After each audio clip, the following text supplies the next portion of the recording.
Hello everyone, नमस्कार दोस्तों। मेरा नाम है आलोक वाजपेयी। आप सभी लोगों का स्वागत करता हूं एसजीआई कंपटीशन क्लासेस पर। आप लोग यहां पर देख सकते हैं एक बहुत ज़बरदस्त वैकेंसी है यूपीपीएससी आरओ एआरओ, यानी कि रिव्यू ऑफिसर और असिस्टेंट रिव्यू ऑफिसर, समीक्षा अधिकारी और सहायक समीक्षा अधिकारी। इसमें दो आपके पेपर हो रहे हैं। जो प्री एग्ज़ाम है, प्रीलिम्स एग्ज़ाम है, उसमें आपके दो पेपर हो रहे हैं। एक आपका जीएस का हो रहा है और दूसरा आपका जनरल हिंदी का हो रहा है। पहले अलग अलग पेपर होता था, यानी कि ये गैप होता था। अब एक ही में, यानी कि एक ही पेपर में दो आपके पार्टी हो जाएंगे। अब यहाँ पर बहुत ध्यान देने वाली बात है कि मैंने आज रखा हुआ है आपका यहाँ पर 60 क्वेश्चन हैं हिंदी में और 60 ही मार्क्स, यानी कि 60 नंबर के 60 क्वेश्चन। 140 आपके जीएस के हैं क्वेश्चन और 140 मार्क्स जीएस के, यानी कि टोटल आपका ग्रैंड टोटल प्रीलिम्स का हो जाता है 200। ठीक है। अब 200 में हिंदी की भूमिका 60 और 60 में 60 ला सकते हैं। मैं इसलिए ये बात बोल रहा हूं, मेरे 60 में 60 आए हैं, इसलिए मैं कह सकता हूं आपके कि आपके भी 60 में 60 आ सकते हैं। कैसे आने हैं, क्या करना है, कितना पढ़ना है, कौन कौन सी बुक्स फॉलो करनी है और कौन कौन से प्रैक्टिस सेट लगाने हैं, कौन कौन से शब्दों के ऊपर, कौन कौन से वाक्यों के ऊपर, कौन कौन से विशेषण विशेष्य के ऊपर विशेष फोकस करना है, ये सब हम लोग आज की क्लास में जाने वाले हैं। तो यानी कि 60 में 60 आप कैसे लाएं, ताकि जीएस में देखो डेफिनेट नहीं है 140 क्वेश्चन आएंगे। 140 क्वेश्चन में अब जो यूपीपीएससी का, जो उत्तर प्रदेश लोक सेवा आयोग का जो ट्रेंड बन गया है, वो कहीं ना कहीं एक ऐसा ट्रेंड है जिसमें 80-85 तक पहुंचते पहुंचते पसीने आने लगते हैं। ऐसे ऐसे क्वेश्चन इस बार जो पीसीएस का एग्जाम था उसमें जीएस में क्वेश्चन पूछे, तो ऐसी उम्मीद रखिए आप आरओ एआरओ के एग्जाम से भी। आरओ एआरओ के एग्जाम में भी आपके क्वेश्चन आसान नहीं आने वाले हैं। तो आप हिंदी में जितना लीड लोगे उतना ही जीएस में आपका भार कम हो जाएगा। अगर जीएस में आप कम भी मार्क्स लाते हो तो हिंदी की वजह से आप प्रीलिम्स क्वालिफाई कर जाओगे, और ये हिंदी में की गई मेहनत आपकी मेंस में भी काम आएगी, क्योंकि मेंस में भी हिंदी के 30 क्वेश्चन ऑब्जेक्टिव आएंगे, जो वहां पर भी 60 मार्क्स से होंगे। यहां पर तो 60 हैं, एक नंबर का एक है, और वहां पर आपका एक क्वेश्चन 2 नंबर का मेंस में हो जाएगा। तो यहां की मेहनत मेंस में भी काम आने वाली है। तो चलिए हम लोग देखते हैं। देखो भाई, ये पूरा का पूरा आपका सिलेबस हो गया। अब विलोम आप देखो, विलोम में जो बच्चे पढ़ते हैं विलोम में, वो विलोम कुछ सेलेक्टिव हैं जहां से हमेशा आपके एग्जाम में पूछे जाते हैं। मैं आपको बता दूंगा इसमें आपको करना क्या है। एक किताब है, आप ले लीजिएगा, वासुदेव नंदन। वासुदेव नंदन की किताब से आपके लगभग विलोम फंस जाएंगे। कमीशन की पेट किताब है, उत्तर प्रदेश लोक सेवा आयोग की पेट किताब है। एक एक अशुद्धि, एक एक शुद्ध अशुद्ध वाक्य आपका बिल्कुल एज इट इज रख देता है, कोई चेंज नहीं करता है। तो इस किताब के विलोम आपको सारे लगा लेने हैं।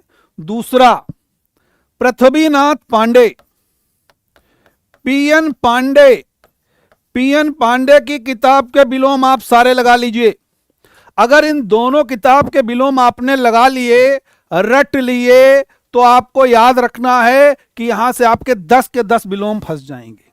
जैसे कुछ विलोम ऐसे हैं, जिस भाव में शब्द होगा उसी भाव में आपको विलोम लगाना पड़ेगा। जैसे फॉर एग्जाम्पल अगर हम लें तो आप याद कर सकते हैं, जैसे लिखा हुआ है ध्वंस, जैसे लिखा हुआ है ध्वंस। ध्वंस का मतलब होता है सब कुछ बर्बाद कर दिया, जैसे रसिया ने यूक्रेन को बिल्कुल ध्वंस कर दिया। ठीक, तो ध्वंस का मतलब हो गया सब कुछ बर्बाद। अब इसके ऑप्शन एक दिया गया निर्माण। जब आप एग्जाम देने जाओ, मान लीजिए 4 ऑप्शन है, 4 ऑप्शन में एक ऑप्शन दिया गया निर्माण, दूसरा ऑप्शन दिया गया है सृजन, तीसरा ऑप्शन दिया गया है निर्मित, और चौथा ऑप्शन दिया गया इनमें से कोई नहीं। तो आप अगर निर्माण लगाओगे तो गलत हो जाएगा, क्योंकि यहां पर दोनों दिए गए हैं, निर्माण भी दिया गया है, सृजन भी दिया गया है। तो ध्वंस जिस शब्द में भाव, यानी कि ये जिस भाव का शब्द है उसी भाव का इसका विलोम होगा, तो ध्वंस का उल्टा यदि आप सृजन लगाओगे तो आपका ज्यादा उचित होगा। यदि सृजन विकल्प में नहीं है तब आप निर्माण लगाएंगे तो चलेगा, तो सही मानना पड़ेगा पेपर सेट करने वाले को, जांचने वाले को। लेकिन यदि निर्माण और सृजन दोनों दिए गए हैं तब आपका सृजन सही होगा, याद रखना है। तो विलोम वासुदेव नंदन जी की किताब से और पीएन पांडे जी की किताब से जिस भाव में शब्द है उसी भाव में उसका विलोम आप अगर लगाओगे तो निश्चित रूप से आपका क्वेश्चन गलत नहीं आएगा, 10 में 10 मार्क आओगे, गारंटी है। दूसरा, वाक्य एवं वर्तनी शुद्ध। अब देखो यहां पर वाक्य और वर्तनी शुद्ध में थोड़ा सा यहां पर ध्यान दोगे। अब एक तो वर्तनी वाले शब्द हैं और दूसरे वर्तनी वाले वाक्य हैं, दोनों हैं। अब देखो कुछ शब्द मैं आपके सामने रखूंगा जो बहुत इंपॉर्टेंट हैं, जिनमें बच्चे बहुत गड़बड़ करते हैं। सबसे पहले शब्द की बात करते हैं, जैसे आंख है, दांत है, पहुंच है,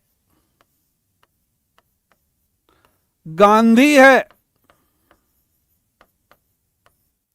ये सारे के सारे शब्द जो हैं, ये अगर वर्तनी की दृष्टि से हम लोग देखें तो वर्तनी की दृष्टि से ये सारे के सारे शब्द कैसे हैं? अशुद्ध हैं।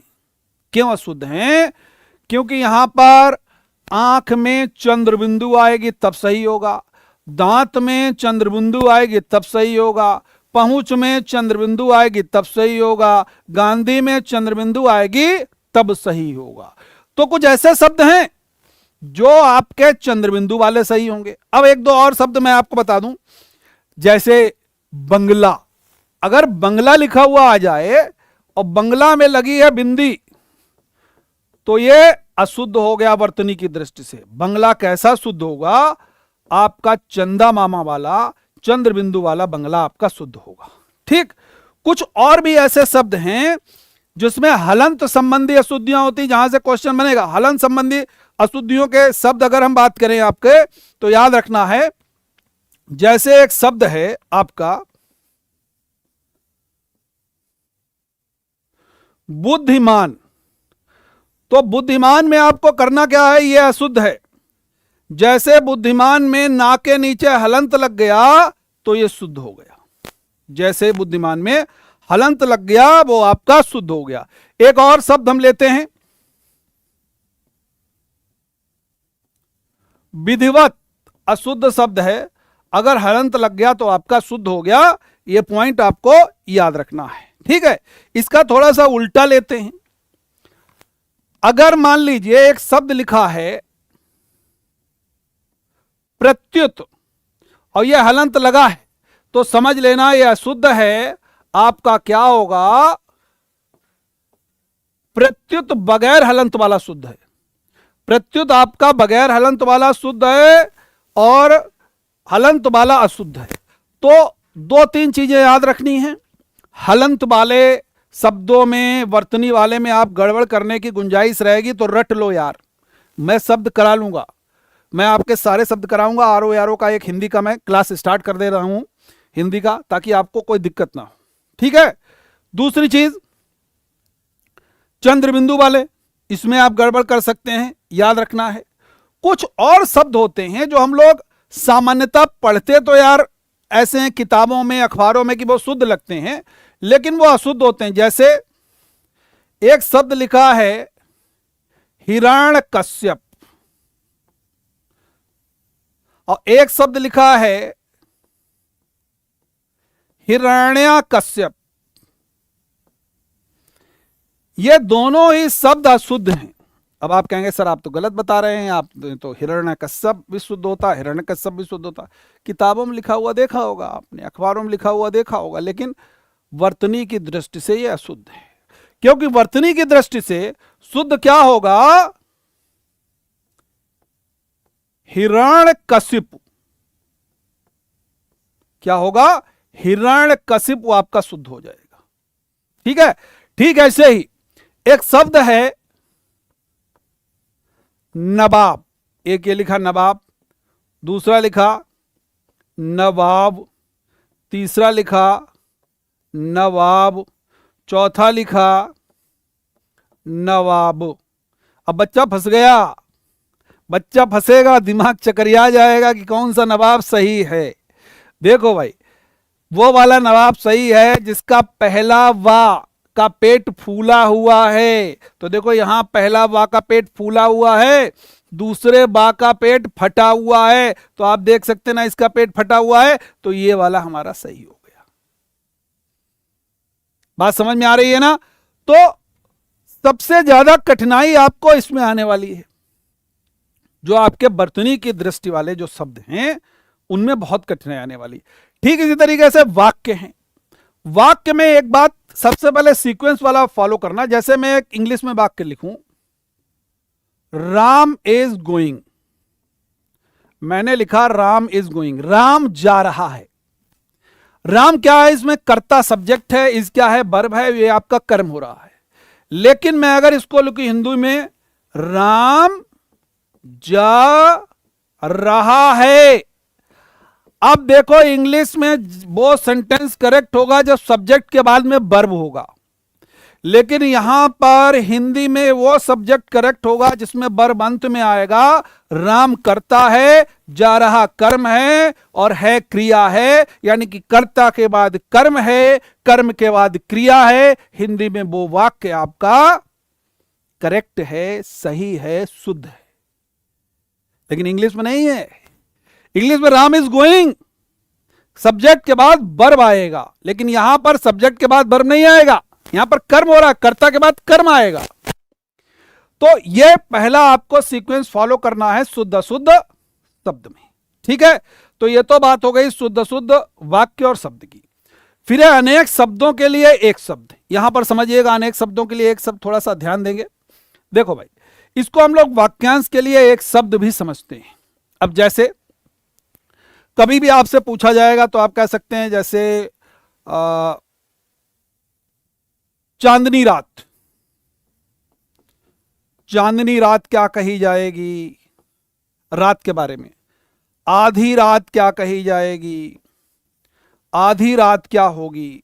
चांदनी रात क्या होगी? आधी रात क्या होगी? तारों भरी रात क्या होगी? तारों भरी रात क्या होगी?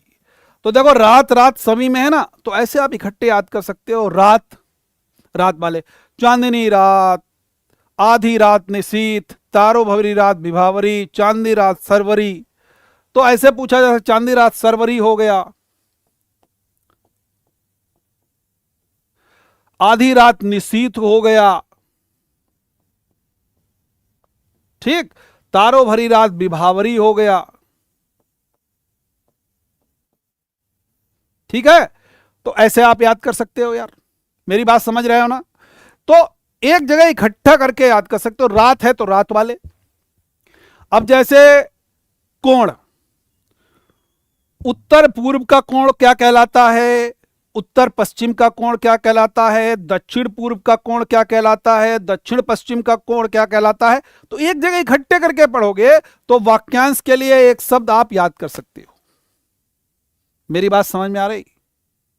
अगहन और पूस की ऋतु हेमंत हो गया, कमल की डंडी, इस तरीके से लाल कमल हो गया तो कमल का, लाल कमल को क्या कहेंगे वाक्यांश के लिए एक शब्द में? नीले कमल को क्या कहेंगे वाक्यांश के लिए एक शब्द में?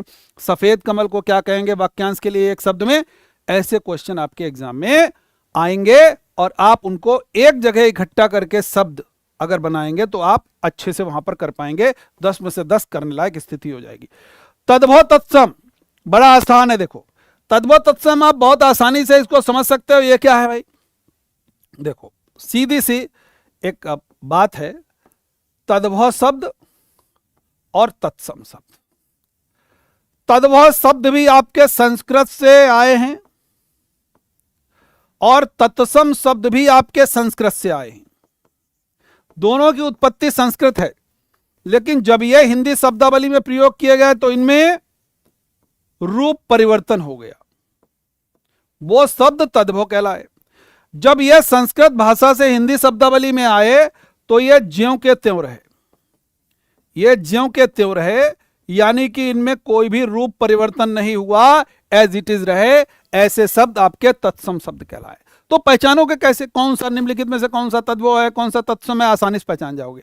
आम बोलचाल की भाषा के जो भी शब्द हैं मम्मी पापा भाई बहन हाथी घोड़ा बिल्ली कुत्ता थाली लोटा ग्लास, कुछ भी है, बछड़ा गाय कुत्ता, कुछ भी कहोगे, सब तद्भव शब्द हैं। आम बोलचाल की भाषा के हम लोग जितने भी शब्द प्रयोग करते हैं सारे के सारे तद्भव हैं। तत्सम शब्द कहां पर प्रयोग होंगे? आप रामायण पढ़ो, महाभारत पढ़ो, वहां पर तत्सम शब्दों का बहुत प्रयोग हुआ है। क्योंकि जिन शब्दों में हमको संस्कृत का अंश मिलेगा, हमको संस्कृत का अंश मिलेगा, वो शब्द आपके तत्सम है। अगर किसी भी शब्द में संस्कृत का जरा सा भी अंश मिले, जैसे एक एग्जांपल दे दिया गया, 4 शब्द दे दिए गए, दे दिया गया गदहा, फिर दे दिया गया मौसी, फिर दे दिया गया बहन, फिर दे दिया गया कपोत, और पेपर सेट करने वाले ने पूछ दिया निम्नलिखित में से तत्सम शब्द कौन सा है। अब अभी हमने कहा आम बोलचाल की भाषा वाले शब्द क्या हैं? तद्भव हैं। पेपर सेटर ने क्या पूछा है? तद्भव तत्सम कौन सा है? तो देखो गदहा का तत्सम गर्धव, बहन का भगिनी, ये भी आपका तद्भव। कपोत हमारा तत्सम मिल गया, कबूतर का तत्सम कपोत होता है। तो ऐसे आप तद्भव तत्सम को फाइंड आउट कर सकते हो, कोई भी दिक्कत नहीं होगी। तद्भव तत्सम में भी आप 10 में 10 आराम से ला सकते हो। फिर हमारा सबसे टफ बनेगा विशेषण विशेष। इसमें बच्चे बहुत कंफ्यूज होते हैं। पर्यायवाची भी रटने वाला है, आपको याद रखना, कम से कम कोशिश करना 4 पर्यायवाची आप अच्छे से पढ़ें। ठीक है, पर्यायवाची और विशेषण विशेष के बारे में बता देता हूं, देखो ध्यान से समझना है। जैसे मैंने कहा काला घोड़ा, काला घोड़ा। अब देखो घोड़ा हो गया भाई, इसकी विशेषता क्या हो गई? घोड़ा कैसा है? काला है। तो घोड़ा जो है इसकी विशेषता है काला, तो काला हमारा हो गया विशेषण। काला हमारा क्या हो गया? विशेषण हो गया। और उसकी विशेषता किसकी बताई गई? घोड़े की। तो घोड़ा क्या हो गया? विशेष से हो गया। ठीक है, याद रखना है। अब इसमें सवाल पूछ दिया काला घोड़ा, इसमें विशेषण कौन सा है? तो आप कहोगे काला है। विशेष से कौन सा है? तो आप कहेंगे घोड़ा है। अब मान लीजिए एक शब्द आए राम बहुत तेज दौड़ता है। राम बहुत तेज दौड़ता है। राम बहुत तेज दौड़ता है। अब राम बहुत तेज दौड़ता है, बहुत ध्यान समझोगा। इसमें पूछा गया आपसे विशेषण कौन सा है, तब क्या लगाओगे? तो 90% लोग मालूम क्या लगाएंगे कि राम बहुत तेज दौड़ता है, कहेंगे सर तेज जो है वो विशेषण है। ठीक, सही होगा। लेकिन अगर पूछा जाए राम बहुत तेज दौड़ता है, इसमें बहुत क्या है? क्योंकि बहुत सारे लोग विशेषण में बहुत भी लगा देंगे। लेकिन एक नया सवाल बन गया, राम बहुत तेज दौड़ता है, इसमें बहुत क्या है? विशेषण तो तेज हो गया, लेकिन आपसे पूछा जाएगा राम बहुत तेज दौड़ता है, इसमें बहुत क्या है? तब आपका आंसर क्या होगा? जो बहुत है वो प्राविशेषण है। बहुत क्या है? प्राविशेषण है, याद रखना है। राम बहुत तेज दौड़ता है, यह आपका प्राविशेषण हो गया, यह विशेषण नहीं है। बात समझ में आ गई? ऐसे ही एक शब्द दिया होगा, उसमें पूछ दिया जाएगा उस शब्द में कितने विशेषण हैं और कितने विशेष से हैं। ये भी आपके सवाल बने हुए हैं। इसके बाद में अंतिम आता पर्यायवाची। पर्यायवाची आप आराम से याद कर सकते हो, उसके लिए आप पृथ्वीनाथ पांडे की किताब को फॉलो करो। विशेषण विशेष के लिए भी आप पीएन पांडे, पृथ्वीनाथ पांडे की किताब फॉलो करो। अब देखो मैं यही कहना चाहूंगा कि टारगेट बनाओ 60 में 60 का। एक आध गलत भी होगा, एक दो, तब भी कोई दिक्कत नहीं है। लेकिन मैं आपको गारंटी के साथ कहता हूं पृथ्वीनाथ पांडे और वासुदेव नंदन की किताब को अगर आप फॉलो करोगे, उनके दिए हुए शब्दों को सॉल्व करोगे, जो भी व्याकरण है उनका, तो गारंटी के